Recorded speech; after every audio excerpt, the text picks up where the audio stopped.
המטרה היא להרבות תורה בקהילה שלנו, לחזק את הקהילה שלנו, לגרום לאברכים, לתלמידים, לבחורים, להתכנס במקום תורה. המשימה הכי גדולה היום בדור זה להחזיק את התורה.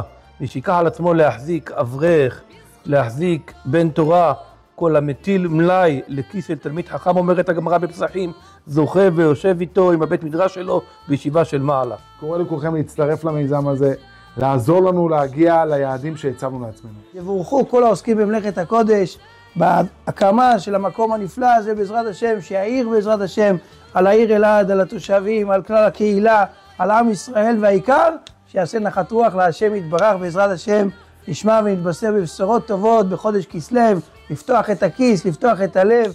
קהילה שרוצה שיהיה בתוכה תורה, שיהיה בתוכה בית מדרש, פועם, חי, בועט, שמתוך כך אפשר יהיה להצמיח עוד ועוד ועוד חיבורים לבית המדרש, לתורה, מתוך הקהילה ומחוצה לה. בעזרת השם נזכה ביחד להקים אורגה של תורה, עוד מקומות תורה בארץ ישראל, ובמיוחד לאור חזונו של מרן, הרב קוק זצ"ל, שבעזרת השם התורה תלך ותיגע את עם ישראל כולו, בעזרת השם לישועה השלמה. אני קורא באמת לאנשי הקהילה שיראו בדבר הזה חשיבות גדולה מאוד, שיצטרפו, יפתחו את כיסם ואת מרצם לטובת המפעל החשוב והגדול הזה, שבעזרת השם יוכל להביא הרבה מאוד אור פה בעיר אלעד.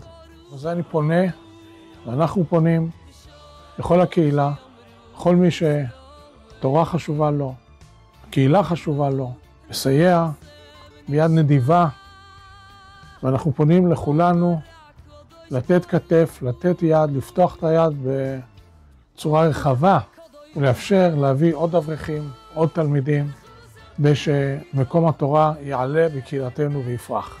יישר כוח לכולם וכל טוב.